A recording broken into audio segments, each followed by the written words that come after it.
안녕하세요. DJ 라니입니다. 오늘의 사연 시작해 보겠습니다. 안녕하세요.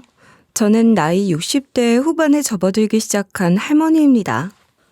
인생사 70년에 가까운 세월을 살다 보니까 하고 싶은 말이 무척이나 많지만 저에게 일어난 몇 가지 일에 대해 이야기를 해볼까 싶어서 이렇게 사연 채널을 찾아오게 되었습니다. 저는 남들처럼 유명하거나 업적이 있는 것이 아니라 자서전 같은 걸 낼 깜냥이 되지 않으니까요. 하지만 제 이야기는 무척이나 신기하고 신비롭습니다. 사람의 인연이란 돌고 돌아 만나게 되는 것이라 하는데 제 이야기 역시 돌고 돌아 다시 만나게 된 소중한 보물 같은 이야기랍니다. 늙은이의 이야기를 끝까지 재미지게 들어주세요. 이야기에 앞서 제가 살아온 인생을 한번 돌아보니까 참 별거 없더라고요. 그래도 적지 않은 인생, 이제 끝을 향해 달려가는 중인데 왜 어릴 때의 기억이 이렇게 없는지 모르겠습니다. 소중하게 끝까지 가지고 가야 할 기쁜 추억, 가끔은 가슴이 사무치게 슬펐던 기억, 전부 다 저는 뜨문뜨문하게 있습니다. 기억이 쭉 이어지지 않고 어느 장면이 그렇게 단편처럼만 있습니다. 제 인생이 16부작 드라마여야 하는데 1, 2부작으로 끝이 나는 그런 단편 드라마 같다는 생각이 들더군요. 제가 치매인지 걱정하시는 분들이 계실지 모르겠습니다. 하지만 제가 치매라거나 혹은 나이가 들어서 기억을 못하는 것은 아닙니다. 단편적인 기억만 가지고 있다고 해서 병이 있다고 생각하시면 오산입니다. 왜 기억이 이렇게밖에 남지 않았냐면요. 언제더라? 중학생쯤 되었을 땐가? 제가 아주 큰 사고를 겪었기 때문이었습니다. 유독가스를 마시기도 했었고 또 아주 큰 충격을 받는 사고를 겪었기 때문에 머리가 좀 멍청해졌습니다. 지능이 떨어지는 것은 아니고요. 단기 기억 상실증 같은 비슷한 것에 걸려서 기억이 이렇게 잘려나가고 말았습니다. 왜 그런 사고를 겪었는지 궁금하시다고요? 저는 시골에 살았습니다. 그때는 시골에 사는 사람들이 많았죠. 서울이라는 곳 빼고는 죄다 시골이나 마찬가지였으니까요. 거기다가 저희 집은 가난했습니다. 남들처럼 먹고 살 만큼의 능력은 되는데 여유를 부리지 못해서 가난하다 말을 하는 게 아니라 정말로 가난했습니다. 사실 그 시절이라 함은 정말 수십 년 전인데 시골에 그렇게 부자들이 많진 않았어요. 아주 일부였죠. 우리 동네 같은 시골 마을은 특히나 자급자족이 더 발달이 된 곳이었다고 말을 할 수 있겠습니다. 다들 비슷하게 그나물에 그 밥이라 감자나 고구마 같은 것이 최고의 식량이었죠. 저희 집도 비슷했습니다. 그나마 조금 으스댈 수 있었던 것은 저희 아버지가 서울에서 일을 하셨다는 것입니다. 번듯한 직장에 다니셨으면 더할 나위 없는 집안의 자랑이었겠지만 운전기사로 일을 하고 계셨어요. 부잣집에서 일을 하는 운전기사셨는데 저희 집이 늘 풍족함과는 거리가 멀다 보니까 서울에서 일을 하던 우리 아버지의 친구분이 인심 써서 주선해 주신 자리였습니다. 그러면 우리 아버지 아주 어마어마한 집에 가서 일을 하는 거야? 우리 아버지가 그럼 막 사탕이랑 과자도 가져다 주고 그럴 수 있는 거야? 그 집에 들어가서 일을 하는 것도 아니고 그냥 운전기사 일하는 거야. 운전기사. 그러니까 사탕이랑 과자는 기대도 하지 말어. 그러면 부잣집에서 일하는 거 하나도 좋은 거 없네. 그래도 월급이 밀릴 일은 없으니까 얼마나 좋아. 사업도 크게 하는 집이라고 하던데 월급 팍팍 주면 참 좋겠다, 야. 그거야 꿈이었죠. 저희 아버지께선 서울에서 운전기사 일을 하셨으니까 아버지만 서울에서 생활을 하셨거든요. 아버지 개인 생활비도 필요했으니 돈이 풍족하진 않았습니다. 저는 잘 몰랐어요. 사실 어른들의 일은 항상 아이들이 껴서는 안 되는 법이잖아요. 그리고 저는 그때의 기억도 잘 없습니다. 지금 와서 생각해보면 기억이라는 건 참 이상한 것 같아요. 앞뒤가 이어질 듯 이어지지 않거든요. 제가 기억을 하는 몇 안 되는 것들 중에 아버지께서 주말마다 집에 오셨다는 것이었어요. 가끔 오실 때마다 선물 같은 걸 사오셨던 것 같기도 하고요. 잘 모르겠어요.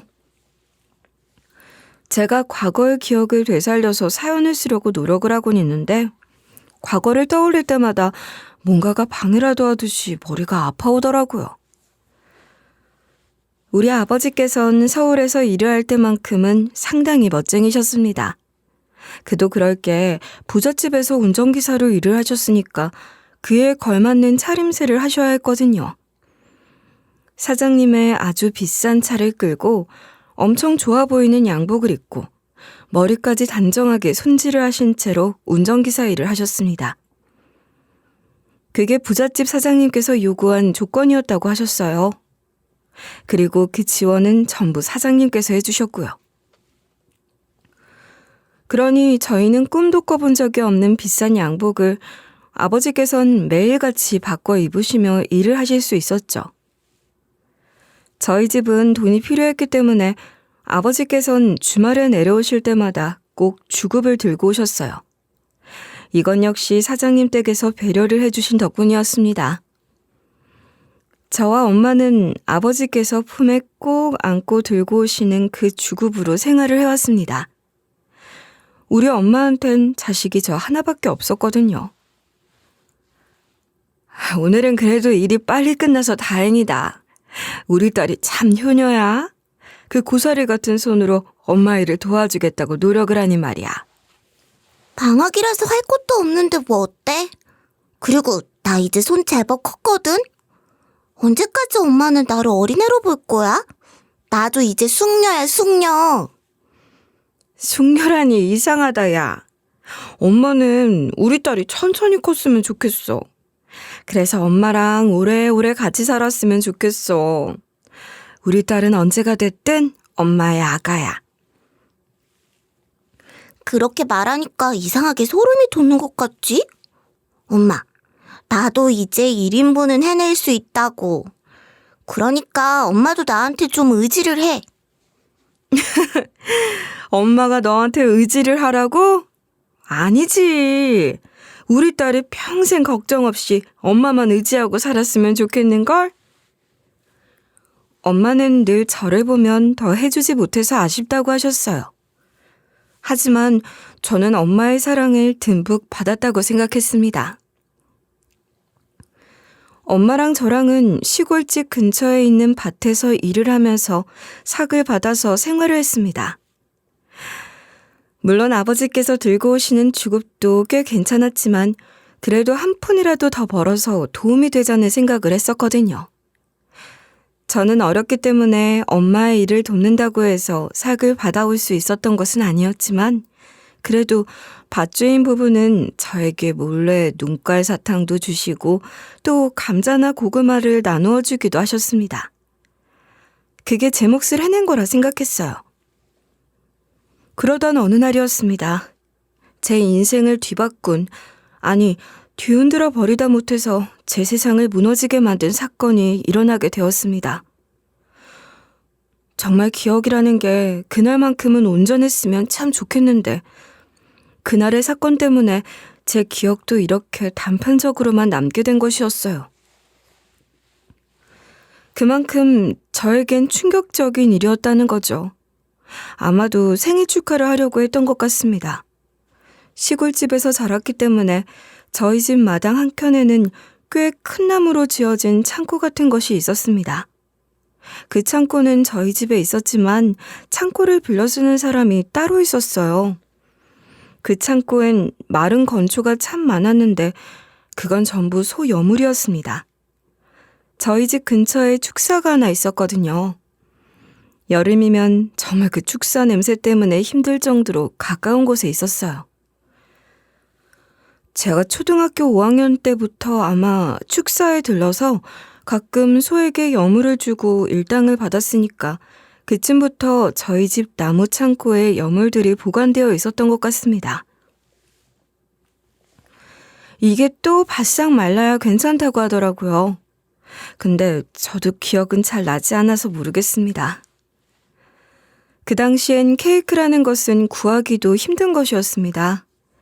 서울에서 살았던 사람들은 얼마나 자주 먹는지 모르겠지만 저희 시골엔 케이크를 파는 곳조차 없을 정도로 구하기 힘든 것이기도 했지요.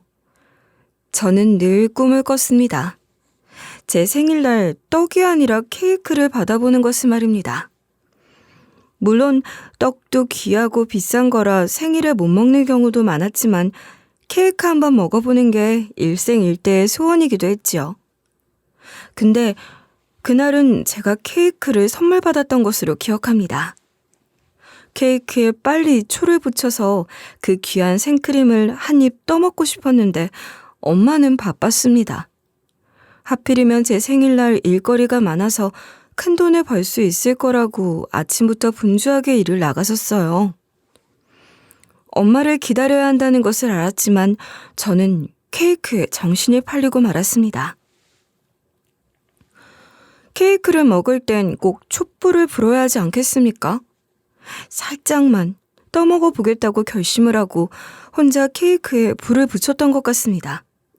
그리고 촛불을 끄려고 한 순간 그 귀한 케이크를 떨어뜨리고 말았던 것 같습니다. 제가 이렇게 그랬던 것 같다 하고 말을 하는 이유는 저에게 정확한 기억이 존재하지 않기 때문입니다.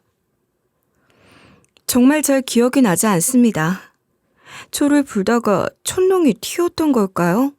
아니면 저도 모르게 케이크에 정신이 팔려서 놓치고 말았던 걸까요? 하필이면 왜 그랬는지 모르겠지만 케이크가 떨어진 자리에 불이 붙었습니다. 여물이 들어있던 그 창고에 불이 붙었고 건초들이 활활 불타오르기 시작했습니다.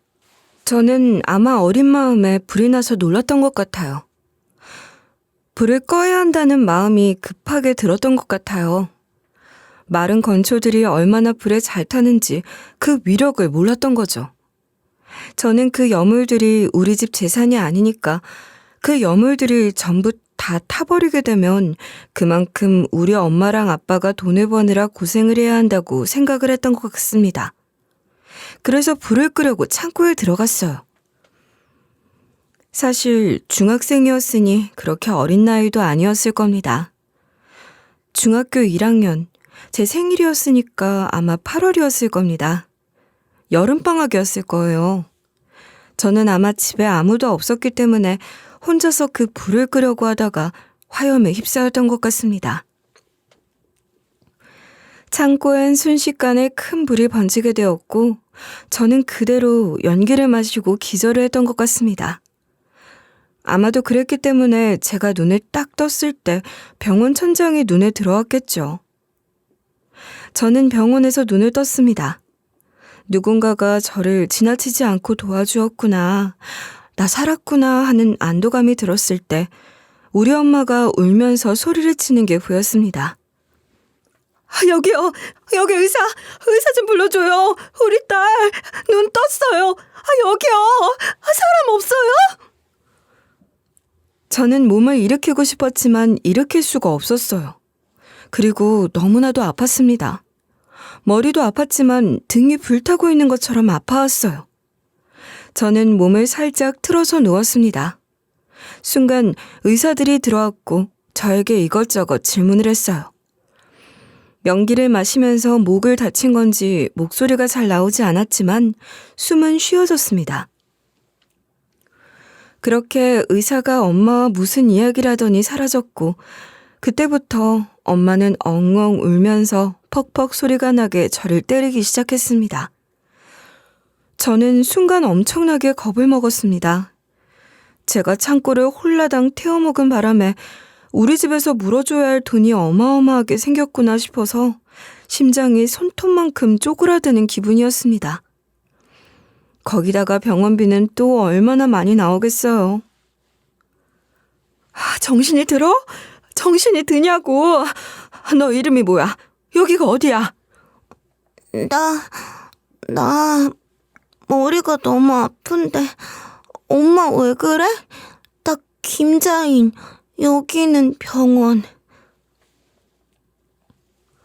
그러면 너 다니는 학교 이름이 뭐야? 지금 다니는 학교가 어디냐고. 나?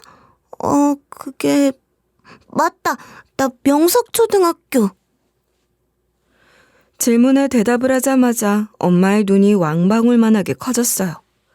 제 대답이 끝나기가 무섭게 엄마는 저를 또 흔들며 엉엉 울기 시작하셨습니다. 저는 등이 너무 아파서 머리가 너무 아파서 엄마가 저를 쥐어뜯듯이 흔들어대는데 딱 죽을 것 같은 심정이었어요. 아픈데 차마 지은 죄가 있어서 아프다고 말도 못하고 우는 엄마한테 나 괜찮다고 말을 하는데 엄마가 하나도 안 괜찮다고 하시더라고요. 제가 글쎄 중학생이라고 말을 하는데 그때 또 머리가 확 깨질 것처럼 아픈 거예요. 그러면서 순간순간 기억이 나는데 제가 중학교에 입학을 했던 것 같기도 하고 그렇더라고요. 엄마, 근데 누가 날 구한 거야? 엄마는 일하러 나갔었잖아. 불난 거 보고 와서 날 구한 거야? 이를 어쩌면 좋아. 아이고, 내가 구하긴 뭘 구해. 네 아빠가 구했지.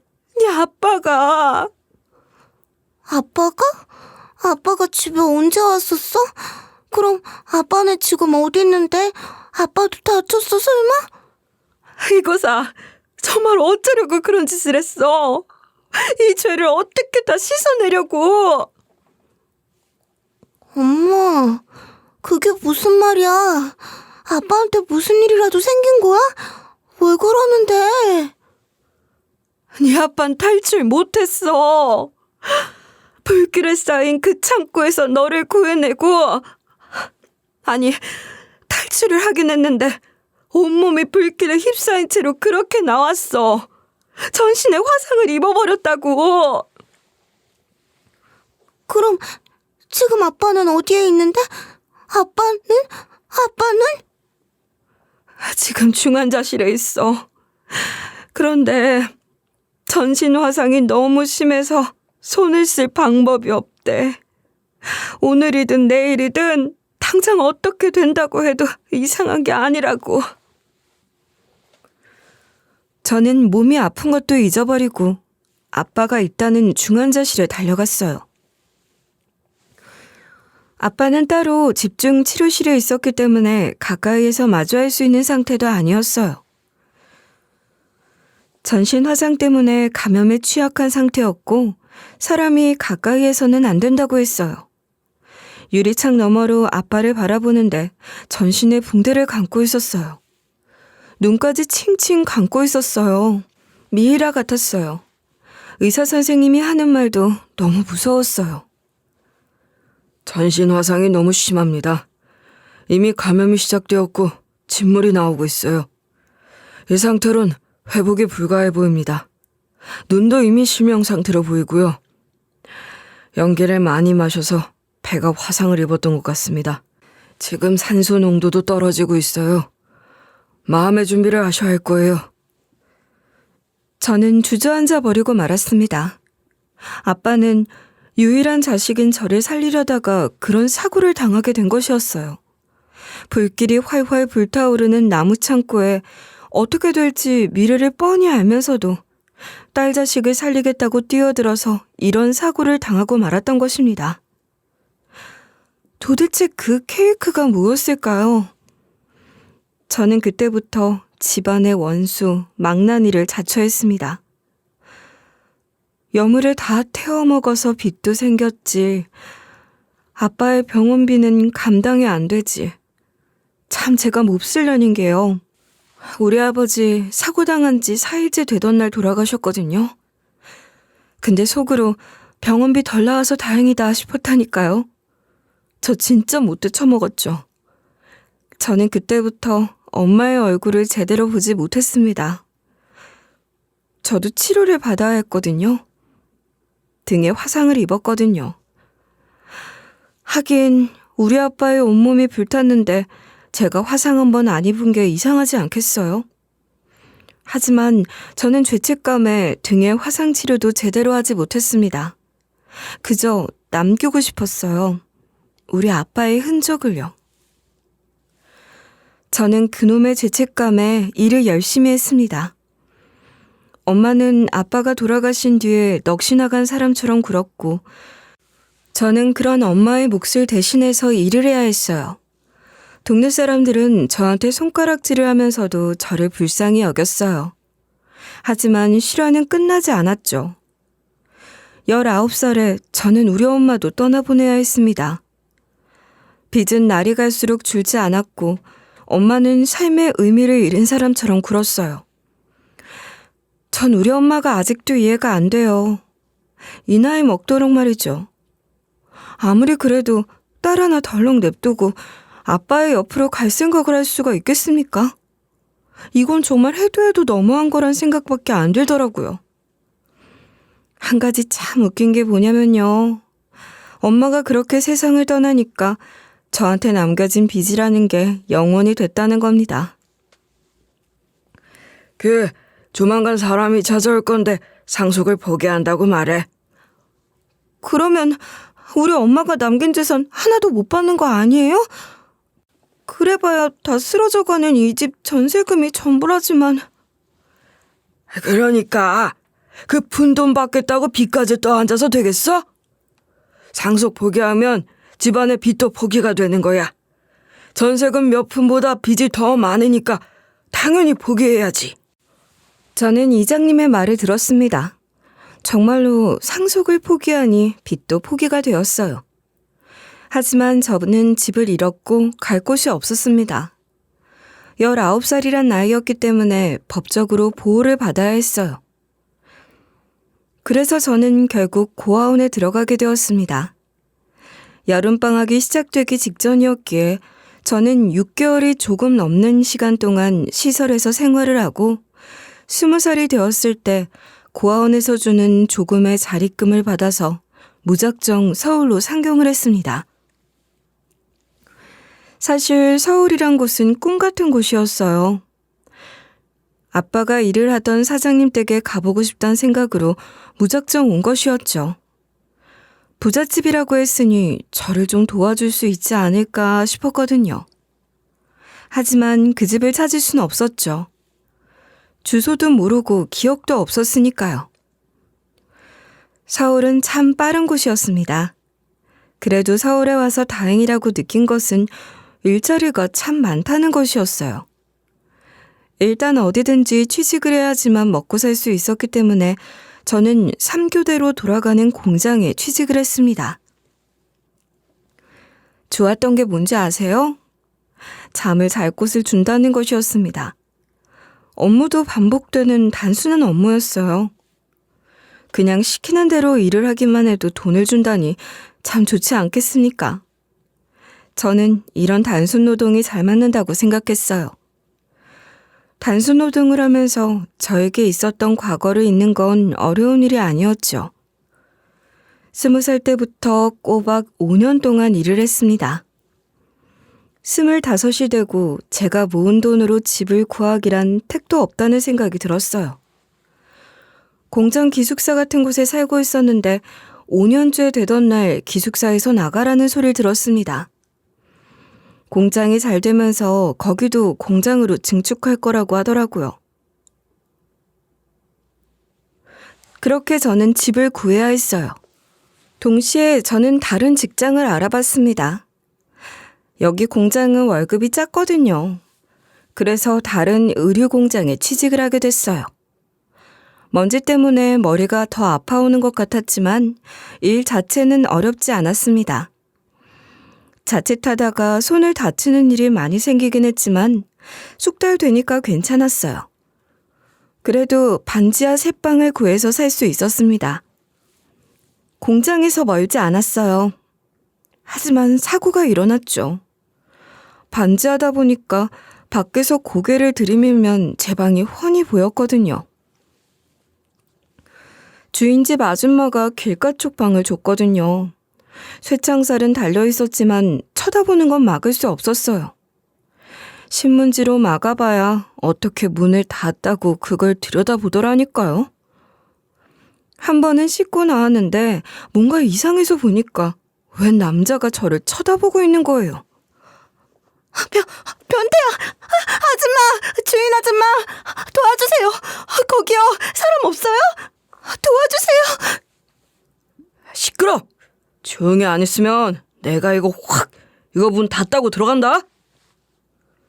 그 남자는 쇠창살을 흔들면서 웃었습니다. 창문을 걸쇠로 잠궈놨는데 녹이 슬어서 힘으로 밀어서 문을 연 것 같았어요. 한바탕 난리가 나고 나중에 안정이 된 다음에 주인 아줌마랑 이야기를 하는데 글쎄 제 탓을 하는 게 아니겠습니까? 그러니까 왜 다 큰 여자가 부주의하게 집에서 옷도 제대로 안 입고 있어. 그러니까 그런 변태가 다 꼬이지. 뭐라고요? 아줌마, 관리를 부실하게 해놓고 지금 제 탓을 하시는 거예요? 걸쇠가 녹이 슬었을지 어떻게 알겠어? 창문 걸쇠만 바꿔줄 테니까 그걸로 그냥 넘어가. 유난이야 정말. 지 딸이었어도 그랬을까요? 저는 집에 가는 게 무서웠고 공장 사람들에게 말을 했는데 사람들도 사는 게 각박해서 저를 도와줄 수 있는 사람은 없었어요. 그때 저에게 손을 내밀어준 게 남편이었습니다. 우리 집은 3층에 있어서 누가 밖에서 구경할 수도 없는데 집을 잠시 바꿔서 지낼까요? 제가 반지하에 산다는 게 소문이라도 나면 남자가 사는 줄 알고 변태도 안 찾아올 텐데. 불안해하지 말고 우리 집에서 며칠만 지내봐요. 정말 그래도 될까요? 저희 집은 낡았고 뭐 있는 게 없어서 불편하실 텐데. 그래도 정말 괜찮으시겠어요? 저야 발 뻗고 잘 수 있는 공간만 있으면 충분해서요. 오히려 저희 집에 뭐가 더 없을 수도 있어요. 저는 거절을 할 생각도 하지 못했습니다. 그때는 그 도움의 손길이 정말 소중했거든요. 그렇게 남편의 도움으로 저는 차차 마음의 안정을 찾을 수 있었습니다. 남편 집은 남편의 말과는 다르게 참 좋았어요. 공간이 깔끔하게 정리되어 있었고요. 저는 이사를 가고 싶다는 생각이 들었지만 계약 기간이 조금 남아 있었어요. 고민 중에 있었는데 남편이 도와주겠다고 했죠. 그리고 집주인을 같이 찾아갔습니다. 당연히 남편은 집주인에게 집을 빼겠다고 말을 했어요. 집을 빼? 아니, 아직 계약 기간도 남아있는데 무슨 집을 빼겠다는 거야? 그러면 위약금 물어야 하는 거 알지? 돈 있으면 그렇게 하든가. 위약금을 왜 냅니까? 집주인이 관리를 소홀하게 했고 범죄가 일어날 뻔했는데요. 여자가 이런 집에서 어떻게 마음 놓고 살겠습니까? 집이 제일 중요한 건데. 아니, 그래서 뭐 어쩌겠다는 거야? 나는 보증금 못 돌려주니까 그런 줄 알아. 배째! 이거 법적 소송까지 끌고 가 볼까요? 아줌마네 집에 변태가 구경한다는 소문만 돌아도 장사하기 힘드실 텐데 괜찮으시겠어요? 뭐야? 지금 협박이라도 하는 거야? 아이고, 내가 진짜. 소 잃고 외양간 고치는 것보다 낫죠. 이런 범죄가 일어나는 곳에서 지내다가 사고라도 나면 아줌마가 책임지실 건가요? 보상 톡톡히 해주실 수 있어요? 그 말에 결국 주인 아줌마는 보증금을 돌려주셨습니다.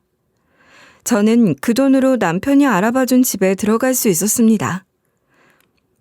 남편의 집이랑 무척이나 가까웠어요. 월세가 조금 비쌌지만 그래도 안전이 최고다 싶었습니다. 저는 혼자였으니까요. 이사를 간 이후로 남편은 저를 자주 들여다봐줬고 남편 덕분에 저는 마음이 편안해졌어요. 저희 남편은 참 멋진 사람이었습니다. 가까이 살았기 때문에 서로 저녁을 챙겨주기도 하고 먹을 게 생기면 나누고 하면서 잘 지냈습니다. 한마디로 정이라는 게 붙기 시작했죠. 원래 먹을 걸 봤을 때 생각나는 사람이 사랑하는 사람이라고 하잖아요.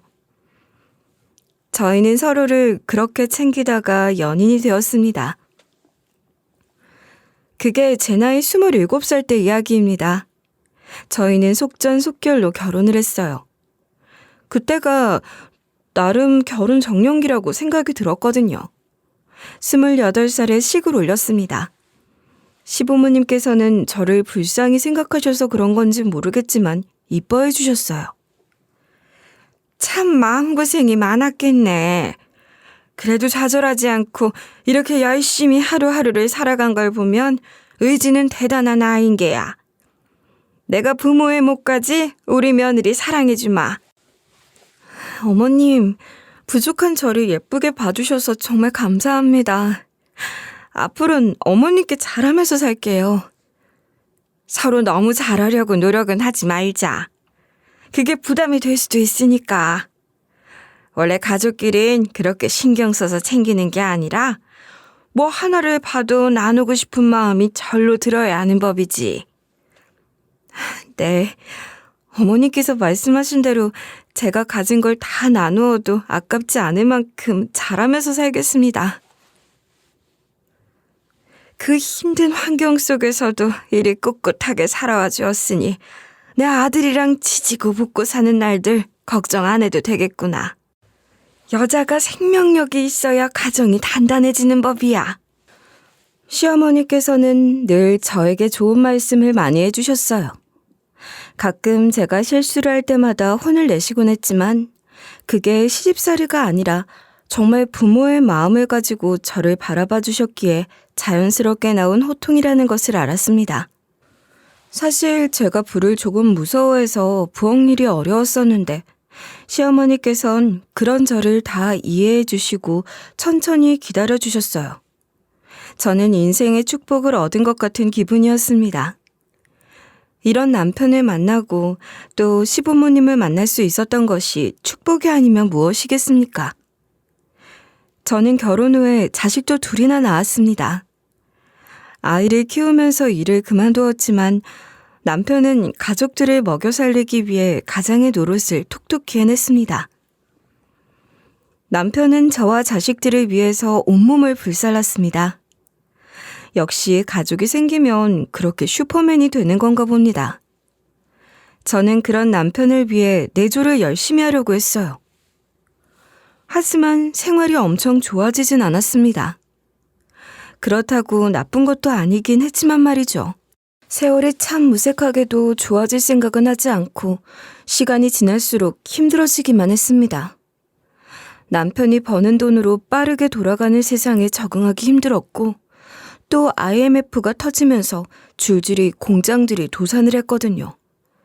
남편도 공장에서 일을 했기에 역시 큰 타격을 입고 공장에서 잘리게 되었고 남편은 신문 배달 일을 하기도 하고 공사판에 노가다도 뛰고 구두도 닦아가며 돈을 벌었지만 점점 궁핍해지는 생활은 막을 수가 없었습니다.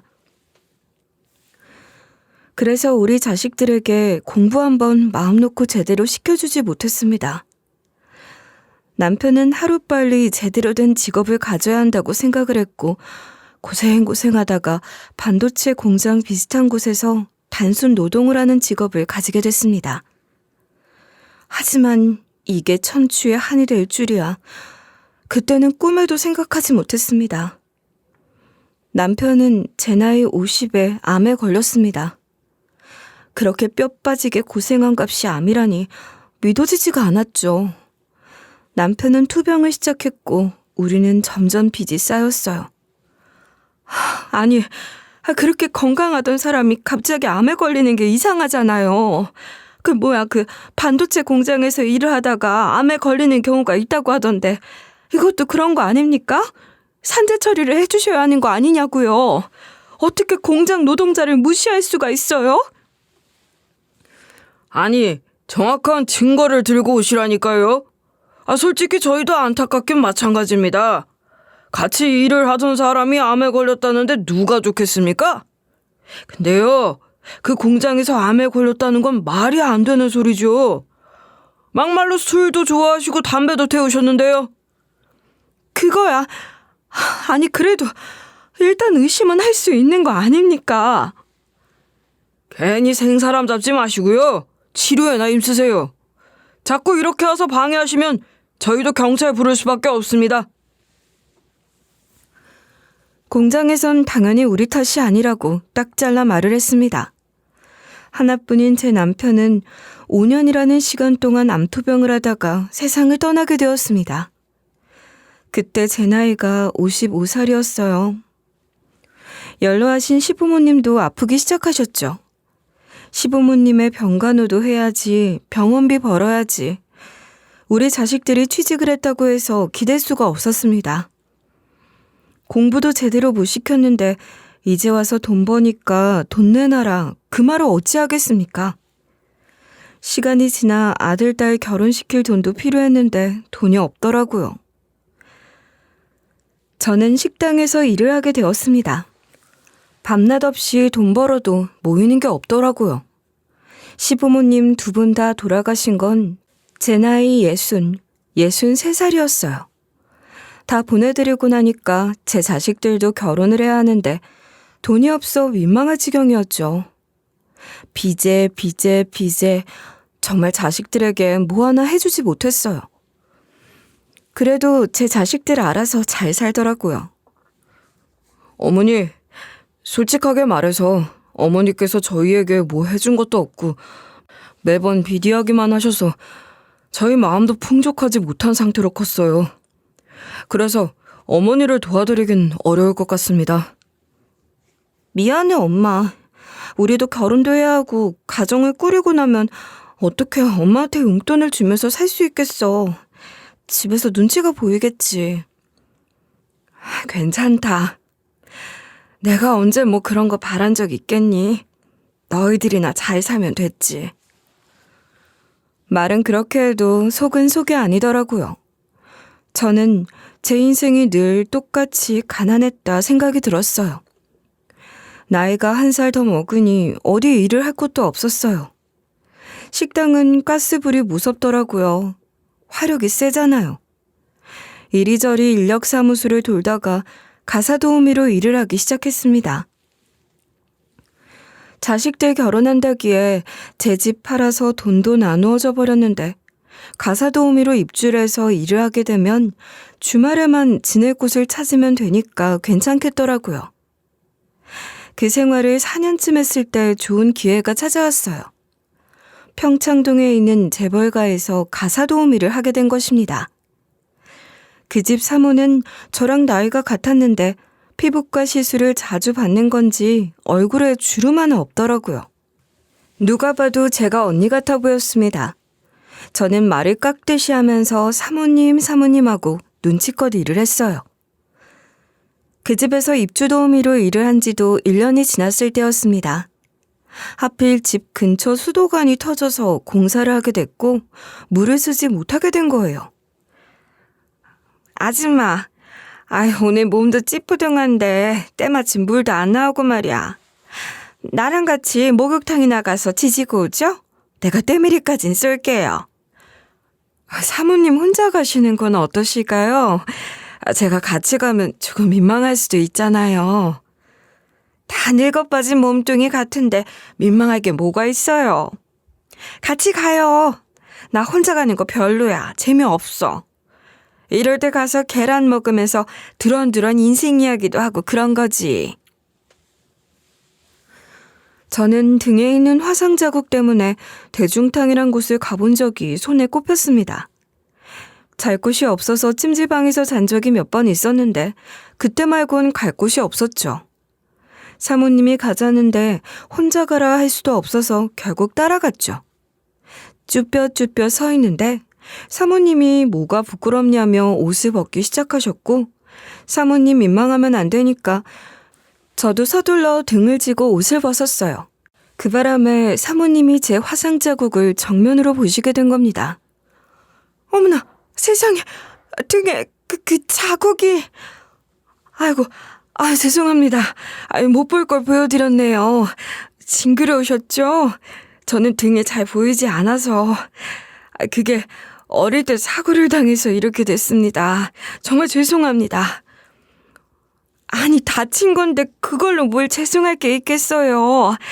그 화상 자국 언제 생긴 건지 알아요? 예? 중학교 때 생긴 상처예요. 그때 제가 사고를 좀 당해서요. 그런데 사모님 왜 그러세요? 저도 영문을 모르겠어서 사모님의 얼굴을 멀뚱히 보고 있는데 사모님이 갑자기 제 눈을 똑바로 쳐다보면서 옷을 막 벗기 시작하시는 겁니다. 좀 민망하긴 하더라고요. 그러더니 본인의 등을 보여주었는데 저만큼은 아니지만 꽤 큰 흔적이 있는 화상 자국이 있는 거예요.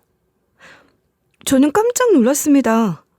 어떻게 저랑 같은 부분에 화상 자국이 있을 수 있단 말입니까? 이게 무슨 일이냐는 생각이 들지 않겠어요? 아이고, 사모님, 어쩌다가 등에 화상을 다 입으셨어요? 저랑 같은 부분에 있는 것 같은데 면적도 꽤 넓어 보이는데요? 그러니까요. 우리 화상 모양이 비슷하지 않아요? 정말 모르겠어? 예? 갑자기 뭘 모르겠다고 하시는 건지.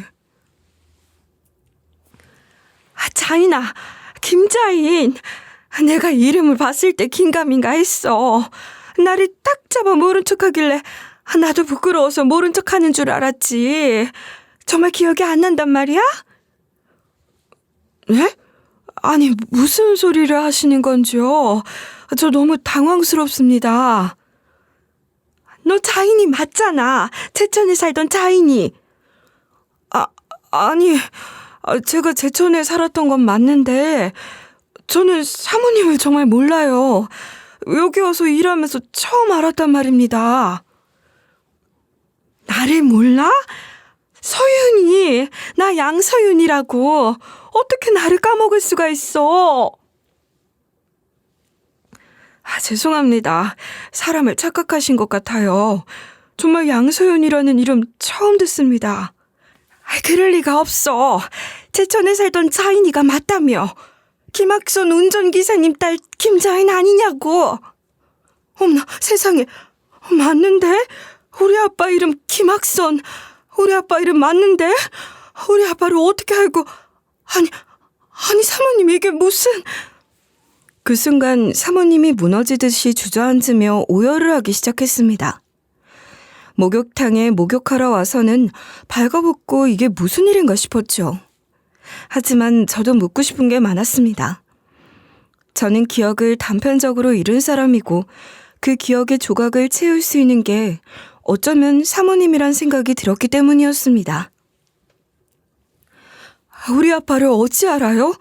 아니 사모님, 저는 사모님을 몰라요. 그런데 왜 어떻게 나를 까먹어?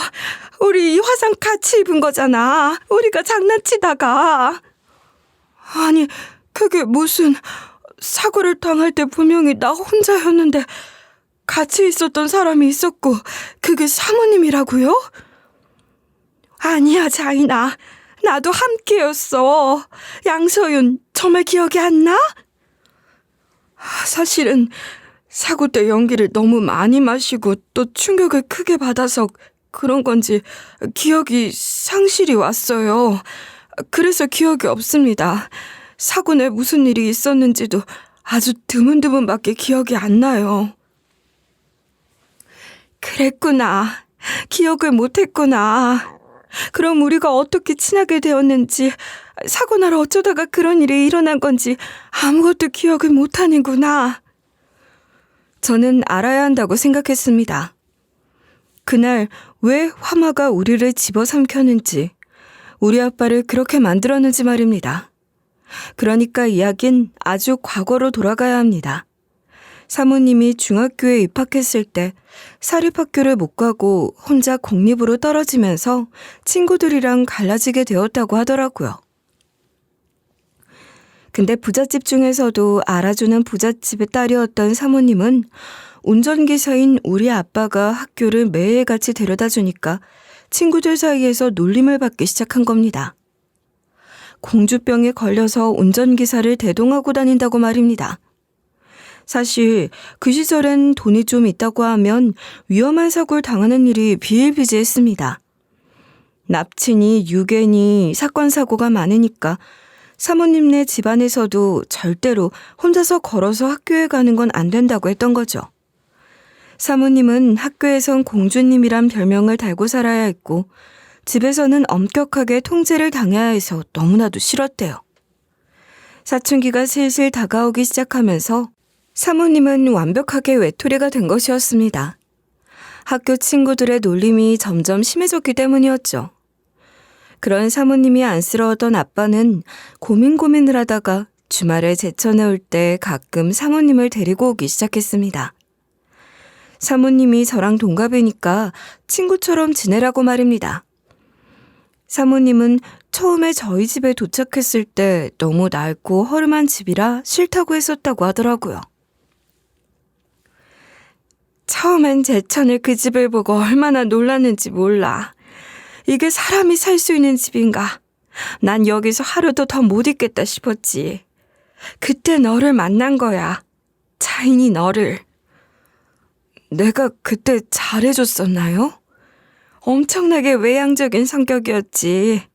그 낡은 집이 싫어서 어디 앉아있지도 못하고 발만 동동 구르고 있던 나를 끌고 이리저리 다니기 시작했어. 내가 싫다고 하는데도 내 손을 잡고 동네 구경을 시켜주겠다면서 개울가도 가고 개구리도 잡고 말이야. 난 징그럽다며 도망을 가면서도 은근히 그 시골 마을이 재미가 있었던 것 같아. 같이 감자도 쪄먹고 고구마도 먹고. 참 웃긴 게 침대도 아닌 뜨거운 온돌바닥에서 누워 자는데 허리가 아픈지도 모르겠더라니까. 수다를 떨면서 자는 게 너무나도 재밌었어. 우리 집은 침대 같은 게 없었던 집이라 그렇게 말을 하니까 또 그런 기억이 나는 것 같기도 하고 그러네요. 난 그렇게 날 모르는 사람들과 이야기 나누며 마음의 짐을 내려놓기 시작했어. 그리고 제천 가는 날을 손꼽아 기다렸지. 자주는 못 갔지만 가끔 갈 때마다 자인이 너랑 노는 게 즐거워서 시간이 멈췄으면 좋겠다고 생각했어. 자인이 네가 서울로 왔으면 좋겠다는 생각도 했고 말이야. 사모님은 좋은 선물도 몰래 챙겨주었다고 하더라고요. 일본에서 사온 필기구 같은 거 말입니다. 아마 그때 저는 그게 귀한 줄도 몰랐을 테지만요. 우리는 숙제도 서로 도와주며 하고 자매처럼 베스트 프렌드처럼 그렇게 지냈다고 하더라고요. 그래서 사모님은 여름방학 동안 제천에서 꽤 많은 시간을 보냈대요. 그리고 8월이 되자 제 생일이라는 소리에 케이크까지 사들고 제천에 내려온 겁니다. 그때 아빠는 엄마랑 일이 있어서 외출 중이었고요. 태어나서 처음 보는 케이크에 눈이 돌아버린 거죠. 이거 진짜 비싸고 맛있는 케이크다? 넷이 먹으면 한 입거리인데 우리 둘이 먹어치울까? 증거를 없애버리자. 좋은데? 그러면 엄마 아빠 모르게 우리 둘이 다 먹고 시침이 떼는 거다. 근데 여기서 먹으면 엄마랑 아빠가 언제 올지 모르는데. 아, 창고 들어서 먹을래? 창고? 아, 저기 나무로 지어진 거? 근데 저기에 건초 같은 거 들어있다고 하지 않았어? 어제 염을 줘서 공간이 좀 있어. 우리 둘이 저기 들어가서 몰래 먹자. 뭐야, 초가 없네? 집에 혹시 생일초 할 만한 거 있어? 케이크엔 무조건 초 붙여야지. 불 때 소원 빌면서 불어야 된다? 그래야 이루어진대. 그래? 우리 집에 초는 그 커다란 양초밖에 없을 텐데. 가끔 정전할 때 쓰거든. 그거라도 가지고 올까? 빨리 가져와. 이러다가 아저씨랑 아줌마 오면 우리 두 배로 혼나는 거 아니야? 여기 있어. 여기. 창고 들어가서 몰래 축하 파티 하자. 내 인생 첫 케이크인데 엄마 아빠랑 나눠 먹을 수 없지? 그래서 그 커다란 양초를 꽂고 케이크를 불기로 했는데 케이크가 작아서 그런지 그 큰 초를 꽂으면 안 예쁜 거죠.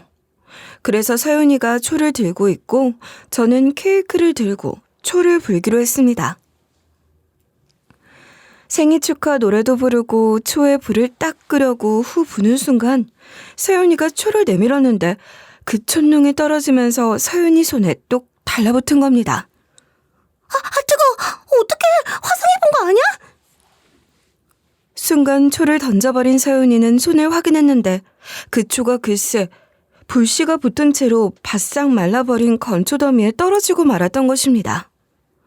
불길이 치솟기 시작한 것은 정말 순식간이었어요. 저희는 당황했죠. 불을 끄기 위해서 그 작고 소중한 케이크까지 집어던지고 불을 붙은 건초더미를 발로 밟았지만 불은 삽시간에 옮겨붙게 되었습니다. 나무가 된 창고까지 불길이 붙어가기 시작했어요. 그 순간 다행인지 불행인지 외출하고 돌아왔던 엄마랑 아빠가 불타는 창고를 보고 당황하신 겁니다. 호스를 연결해서 물을 뿌리려 하는데 창고 안에서 우리의 목소리가 들리니까 놀라서 아빠가 뛰쳐 들어온 것이었습니다. 우리 두 사람은 이미 연기를 마시고 있었고 불에 타서 쓰러져가는 창고의 열기에 데이고 있는 중이었습니다. 천장을 받치고 있던 석가래가 떨어지며 우리가 부둥켜 안고 있는 등 위로 떨어지게 된 것이었죠. 아빠는 그대로 뛰쳐들어와서 캑캑거리는 사모님을 들쳐업고 제 손을 잡고 창고 밖으로 나가고 있었습니다. 운명의 장난이었을까요? 빠르게 달리는 아빠를 쫓아가다 제 다리가 꼬여서 넘어지고 말았습니다. 자인아, 잠시만 기다려. 여보, 일단 서윤이부터 받아. 서윤이, 소방차도 부르고. 아빠는 초인적인 힘으로 들쳐업었던 서윤이를 문 밖으로 던지고 저를 구하러 다시 들어온 것이었습니다.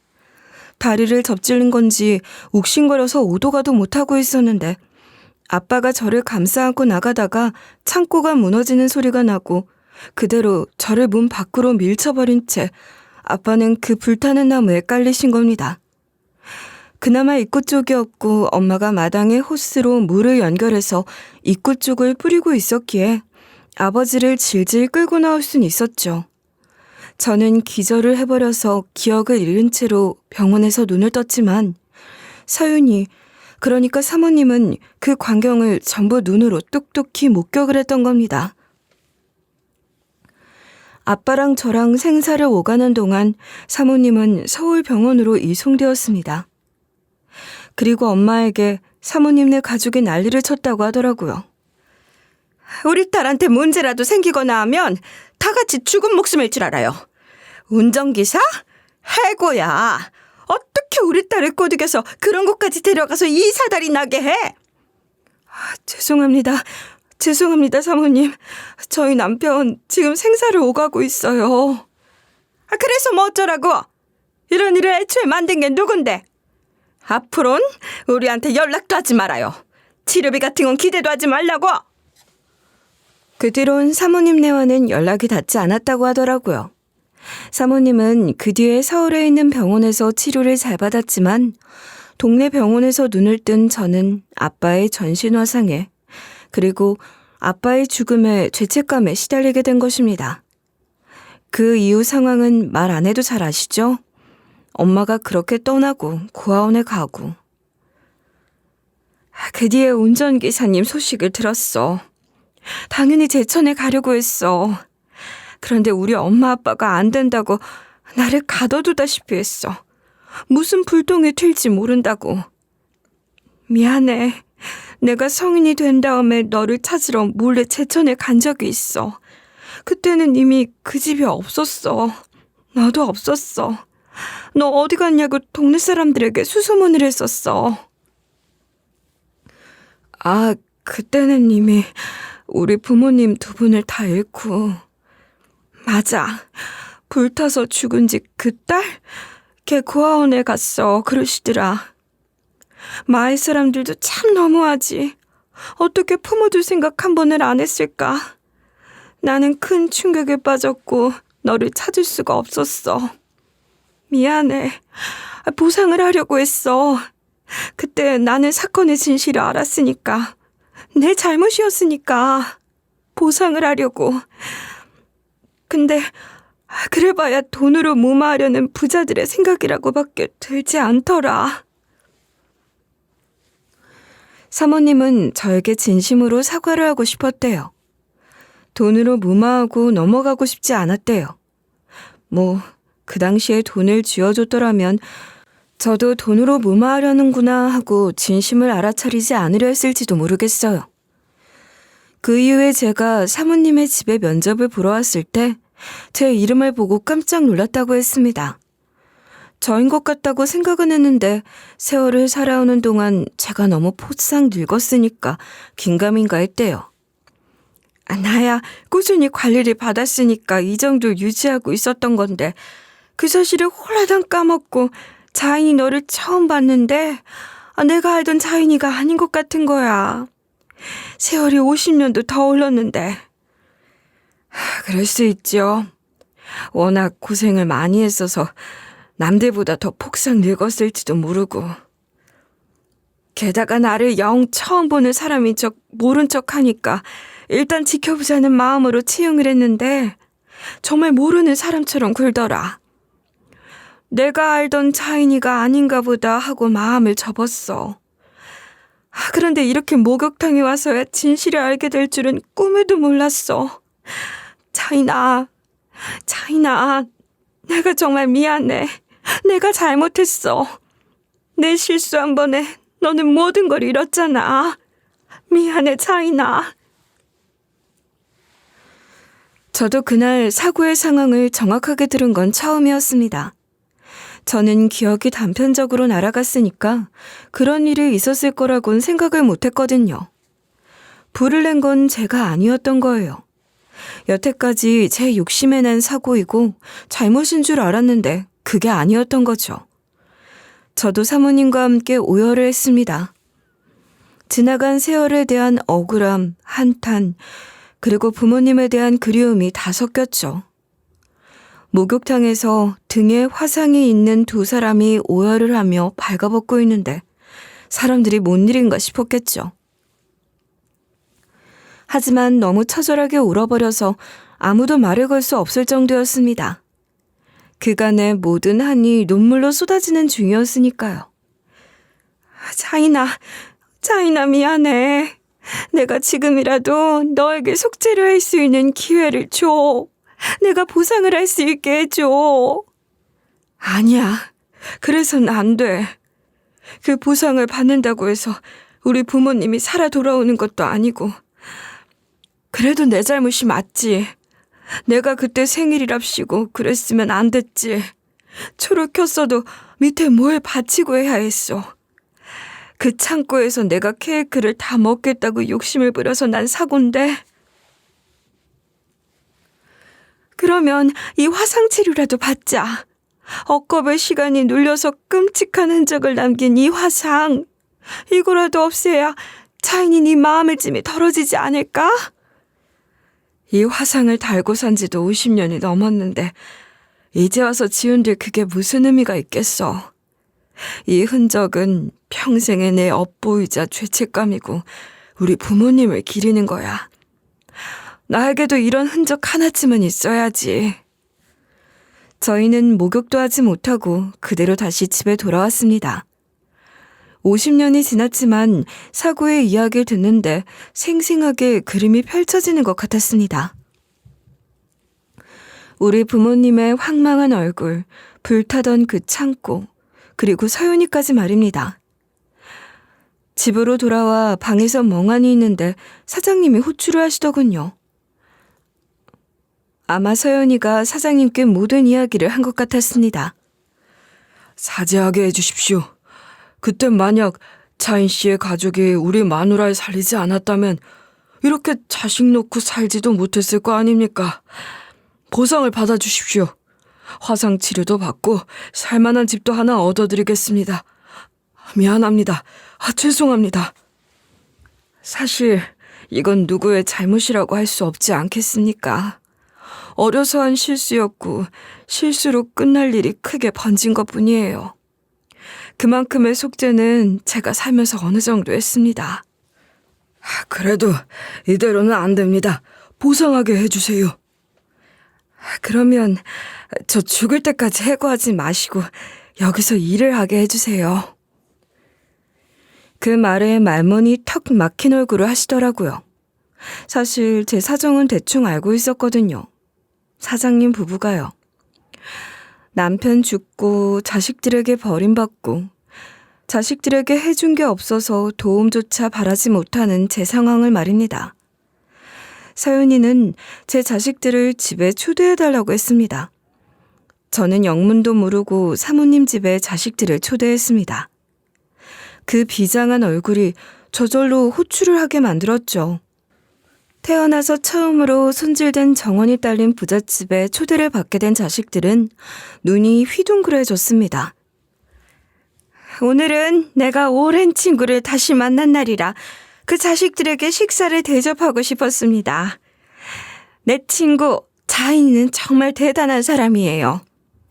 내가 어릴 적에 우울하고 힘들었을 때 나의 기운을 다시 차릴 수 있게 도와준 친구고 내가 평생을 그리워하게 만들었던 친구입니다. 나는 자인이에게 아주 큰 빚을 지었어요. 아니, 저희 어머니랑 그런 인연이 있으신진 꿈에도 몰랐네요. 하하. 그런 우리 자인이를 자식들이야말로 자랑스럽게 생각해야 하지 않겠습니까? 엄마를 소홀하게 대하지 말고 앞으로 돈이 필요하면 엄마한테 잘하세요. 네? 아니 그게 무슨 말씀이신지. 자식들이 의아해하는 사이에 사장님이 저에게 통장 하나를 내미셨습니다. 자식들이 보는 앞에서 일부러 주신 것이었어요. 눈치를 보던 아들이 그 통장을 확인하더라고요. 금액을 확인한 아들은 놀라서 입을 떡 벌렸습니다. 그 의미가 무엇이겠습니까? 제 자식들에게 하는 경고였습니다. 그 돈이 탐나면 앞으로치 어미를 잘 챙기란 뜻이었죠. 참 말도 못하게 고맙더군요. 그 이후 우리 자식들 돈에 눈이 멀긴 했는지 꼬박꼬박 안부 전화도 걸어오고 생전 연락도 안 하던 사위와 며느리까지 맛있는 걸 먹으러 가자며 연락을 해오더군요. 제 남은 인생 통장에 있는 돈 다 털어도 남을 게 뻔해서 더 그러는 것 같았습니다. 그래도 그게 또 싫지는 않더군요. 자식들에게 해준 게 없어 미안했는데 뭘 바라지도 못했는데 그 돈이라도 있어서 연락이라도 받고 얼굴을 볼 수 있다는 게 서윤이에게 참 고마운 일이었습니다. 저는 서윤이의 집에 아직 있습니다. 반찬도 하고 청소도 하고 그러면서요. 굳은 일을 하는 건 아니고요. 서윤이는 저를 가사 도우미가 아니라 친구처럼 대해주고 있습니다.